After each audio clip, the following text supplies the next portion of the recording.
Welcome back. Today we've got Jide Akindele with us, who's sharing his very interesting story.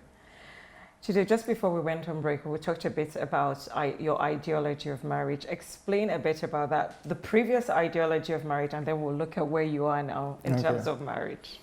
So, so my previous perspective on marriage was that it's not happening. It's just one of those things that, it wasn't for me.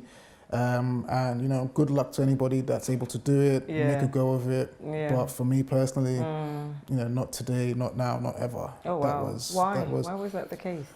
Because, and this is something that I'm working on.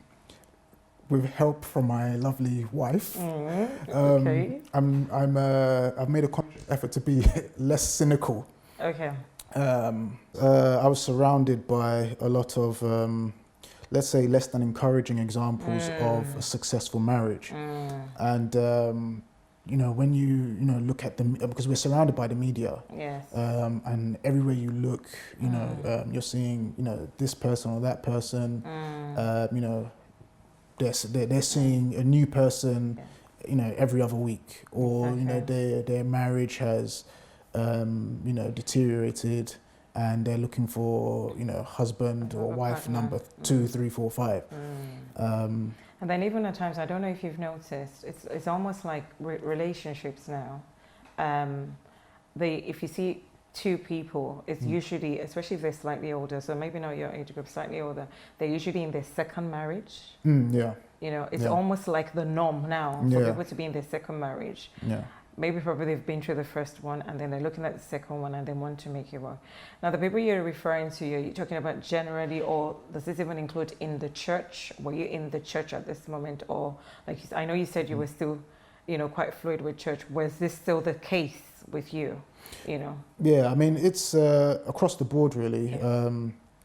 Generally, within, my space, my sphere, things that I saw within the church. I don't really want to get too much or too deep within what was going on in churches because, it happens a lot in many churches. You see, even today, you see things that's just so improper. And it's actually quite embarrassing, and it's something that churches as a collective need to come together and work on and really put a stop to, because a lot of people don't care and they will do whatever they feel like, and you can't do that, especially not within the church environment. The church, and God is there, isn't it? That's what God makes it all the more mocked. Exactly. God cannot be mocked. He is watching. You mentioned something to me about divorce parties. So again, this is all in the media as well. So people have this, and to some extent, they can do what they want in the sense that, they're not bound to, I must look a certain way just because. If people want to express themselves in, as long as it's legal and it's not, morally or ethically incorrect, then they can do that. But I do find it a bit sad that, people are actually having divorce parties. I was actually, I don't want to use the word traumatized, I was shocked at the fact that, people actually celebrate, like you would have engagement parties, wedding parties, divorce parties actually becoming a norm that people actually embracing, and it just pretty much shows where we are in terms of marriages in the world as a whole, and and God has made it such a beautiful thing, and like whatever it is that is in the world and of the world, it just gets all messed up. So what changed your idea and your concept of marriage? Should I say what or who? I really want to, emphasize the fact that, I just didn't believe in it. I remember when my sister was getting ready for marriage, or when she was talking about who her desired partner was, and she had this list of criteria. This person has to be this person has to be that. And, I looked at it and then I looked at her, looked at the list again, And I said, I mean, unless you are looking to marry Jesus, such a person doesn't exist. Yeah. I mean, you're looking for, because I know how I was as well. So to be fair to her, I was kind of, projecting my own sort of, thinking and personality, but yeah, I mean, nah, I just wasn't, I just didn't believe in it. But, seeing the relationship my sister has with her husband, and that's why I made her husband my best man at my own wedding, because excellent. he's he's one of the best people that I know. He's a great husband, and he's a great father as well. Excellent. To my gorgeous nephews. All right. But there was someone who came and changed, because your sphere before was surrounded with people, maybe more of the negative effects of, and he brought that also, right? Okay. Yeah, I mean, he he really sort of subverted my expectations of what a man could be like in terms of relationships.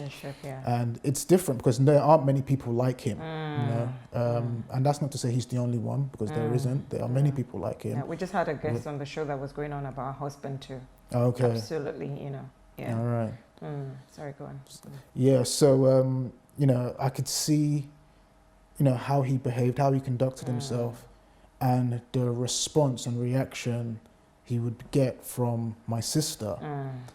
And so it was a case of, okay, fair enough, that works for them, but what's the likelihood of me finding my own version of that? Wow.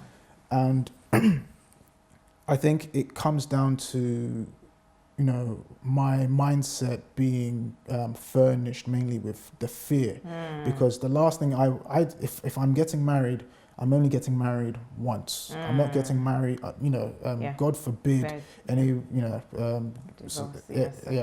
Right. But the intention is to only get married once. Which is a good intention and a mindset to have even before you get into exactly. it. I think it's very important. Yeah. Okay. Yeah. And the thing is, if I'm getting married, I have to be aware of what that entails, what that means. So this isn't a case of just saying the vows. I'm not paying lip service. If I'm saying these vows, it's because I mean it, not just because I have to say it. I'm saying it because I absolutely mean it and believe it. Very profound. Yeah. And so I don't want to find myself in a situation where, I could say 5 years, but for some people it doesn't take 5 years. It could be 5 weeks, or 5 months. You'll be amazed, how quickly. Yeah. People are so quick to just throw it away, and I just didn't want that for myself, because being in a relationship, I mean, forget marriage, but just being in a relationship can be hard and difficult enough. Can be, yes. The relationship I had with my daughter's mum was. Obviously, we had good moments, but for the most part, it was terrible. And imagine a lifetime of that, or a period where you're there for 5 months, and then everything just blows up, and then the aftermath and the fallout from that. You hear of stories of people harming themselves or killing themselves because of this. Yeah. And did you find her? Sorry? Did you find her, this person? Yeah, you know what? She was always there. She was always there. And the funny thing is, I was at a barbershop in Raynham. Yeah. And I was going through a situation with somebody, and it didn't work out. Okay. And the guy, his name is Blessing, who was cutting my hair. Yeah. He was just looking at me, and he was like, "Look, you're going to meet somebody. You're going to meet somebody at a particular time, and it's somebody that you've known practically all your life." Really? And I remember he said that she was this tall, and because I was sat down in the chair, so he was saying she's this tall, but it's somebody that I've known, and I'm just at this point. Did all that fit in when you met her? Yeah. Oh wow. The thing is, you know, I'm not a rude person, but I wasn't trying to hear any of that. You know, I was just being polite. It's like, oh, okay. I said, just comb my hair. Let me Yeah, exactly. my hair. Exactly. I'm not risking him messing my hair up, you know. Exactly. So, you know, I was like, okay, yeah, right. So, you know, a few months later, here comes this, my, you know, my long time family friend. Wow. Yeah, I mean, we go way back. When I say way back, it's even before I was even born. Oh yeah, I remember you saying that. Yeah. Yeah. Well, you had been to a naming or something as a child? She's born in the May. I'm born in the January. Right. And I had attended her naming ceremony. Yeah. And now you're Mr. and Mrs. Yeah. That is beautiful, isn't it? Yeah. So we're projecting things. Tell us about the Chinese restaurant experience. What were the things? What were the things she did that make it all different for you? So, you know, if I'm going out on a date, you know, I always try to be a gentleman, you know, hold the chair, you know, all to make sure everything's okay, all of that. So we now get to this Chinese restaurant. It's on this boat somewhere in the Docklands. Yeah. And, we sit down, we order our food, and then the lady brings, you know, the food to the table. Yeah, And before I even realize what's happening, you know, my wife, you know, is, you know, getting up and, you know, she takes my plate and just starts dishing out my food. And I'm just, I was like... Obviously you weren't married then. No. This was our second or third date at the time, yeah. Wow. I mean, because our first date was, you know, we went to Starbucks. Okay. Yeah, just to meet up for, to meet up for coffee, you know. I didn't want to go, you know, too heavy, you know. But yeah, just went to Starbucks. So did you think, wife material when she did that? When she got up with a plate and... Because I'm not sure young ladies nowadays do things like that. I don't know, I'm just saying. No, I mean, when she did that, that only reinforced what I had already thought because from when we met up at Starbucks, this was the first time we'd seen each other in years. Yeah. And, you know, when we started talking, you know, the conversation just flowed. Wow. And, you know, the attention that she showed, the fact that I was able to share with her things that I wouldn't share with anybody. And after having seen her after so long, but I was able to comfortably do that. Okay. You know, I just, you know, it was like... You kind of like knew. Yeah, that... There was something she also told you, she told you that there was something that was a no-go area for her. Yeah. Share a bit about that for us. Yeah, so I remember we were at the Slug and Lettuce in St. Catherine's Dock, and she said that she knows who she is, that, you know, she's a queen. She's a Christian, isn't she? Yes, she's a Christian. She's a queen. She doesn't need anybody to tell her that because she knows that herself. However, that she's saving herself for marriage. And, you know, it wasn't... She didn't say this in so many words, but it was the way that she said it. It was a case of, you know, it's not even up for debate. It's non-negotiable that, you know, she knows who she is as a person and she knows who she is in Christ, and that she's, you know, saving herself for marriage.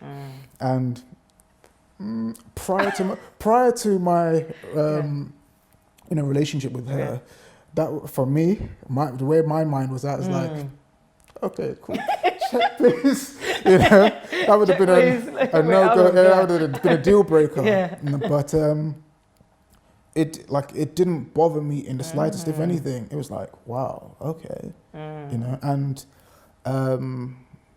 it was for me. I remember at that point, it was like, okay, and you know.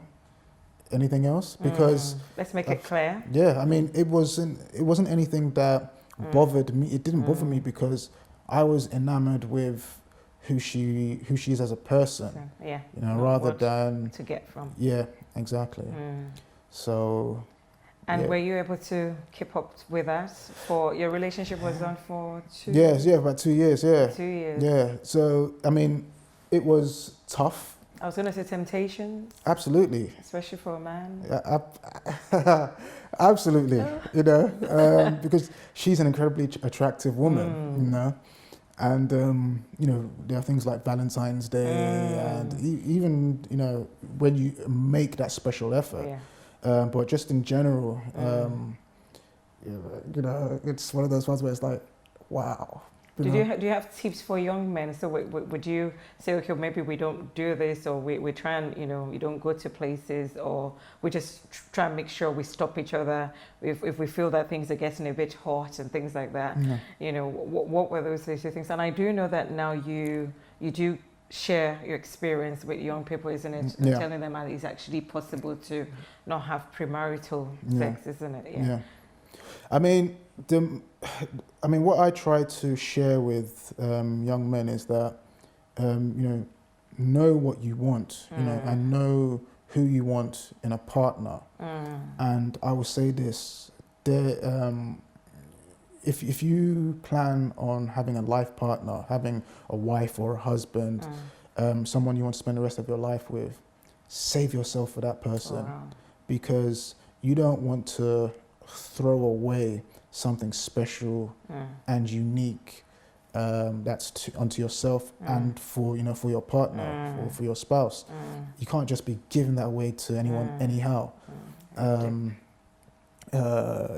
had mentioned in a previous talk that my sister held that every act of sex is a spiritual act. Very true. And you're giving something of yourself. Exactly. And you can't just carelessly, be throwing that around. Yes, there are a lot of attractive people out there, and you do sometimes want to just get physical. Yeah. But there's more to life than that. And I'll say that one of the things I'm most grateful for is that my relationship with my wife while we were dating for those 2 years, we got to know each other better than we ever could have imagined, because sex wasn't on the table to distract. Exactly. So you was focused on knowing each other again, exactly. To know each other, as individuals and as human beings. And since then, since you've met her, your relationship with God, your relationship, going to church. Yes. How has that evolved?